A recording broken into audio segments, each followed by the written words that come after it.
You know that voice in your head, right? The one that's just a little too quick to jump on a mistake, a little too loud with the criticism?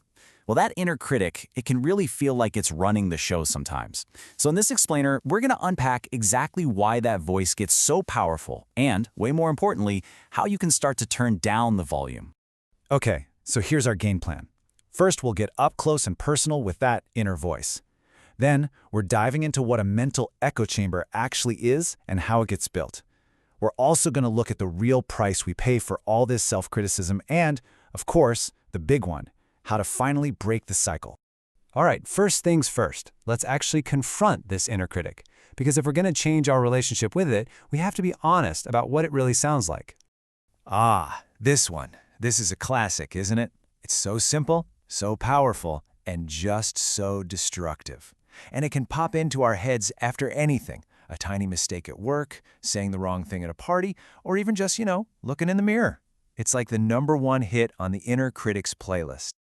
Yeah, I'm willing to bet it does. And that's because this kind of internal chatter is a super common part of just being human. The problem isn't having the thought in the first place. The real problem is what our brain does with it next.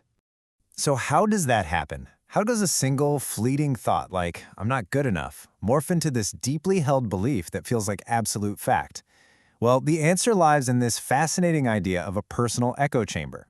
So to get this, just picture a big, empty room with hard concrete walls. You make one little sound, a clap, and it bounces everywhere, right? It gets louder, it repeats, it gets all distorted until it's the only thing you can possibly hear.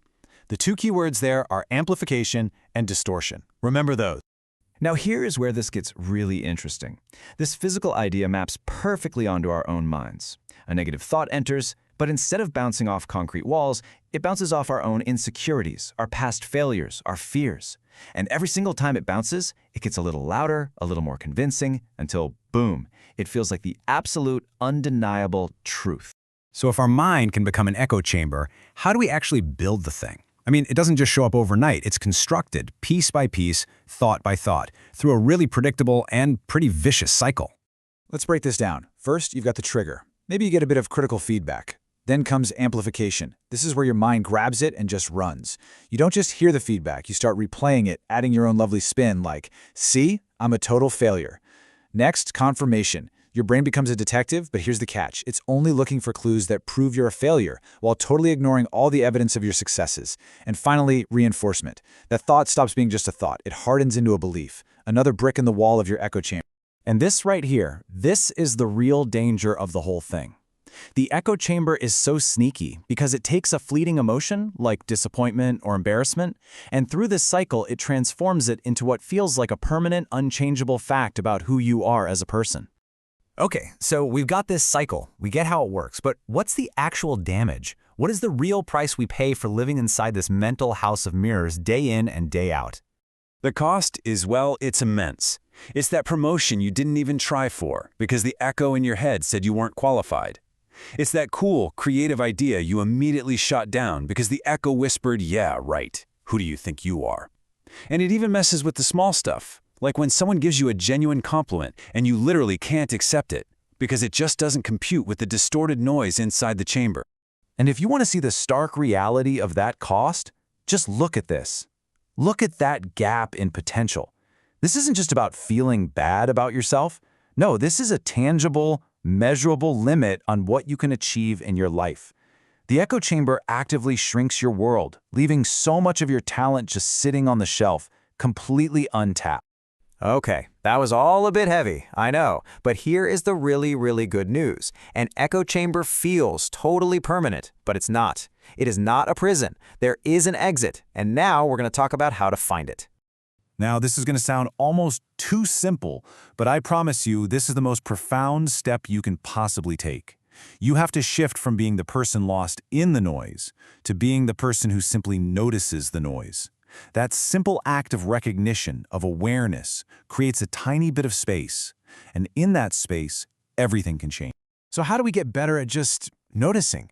Well, one of the absolute best tools is mindfulness.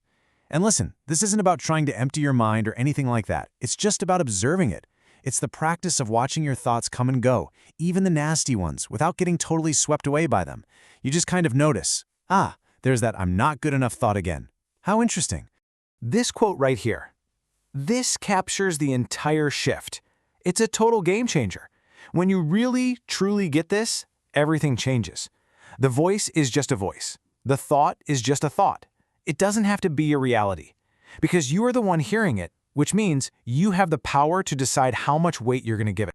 And really, that's the whole goal here. Quieting that repetitive, distorted echo doesn't leave you with, a weird, silent void. No, it makes room for something way better to emerge.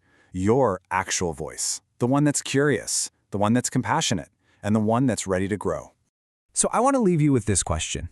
Just for a second, think about the echoes that play most often in your own chamber. You know the ones. The I can't, the I'm not, the I'll never. What's the very first echo that you're willing to just notice, and in doing so, start to take back its power?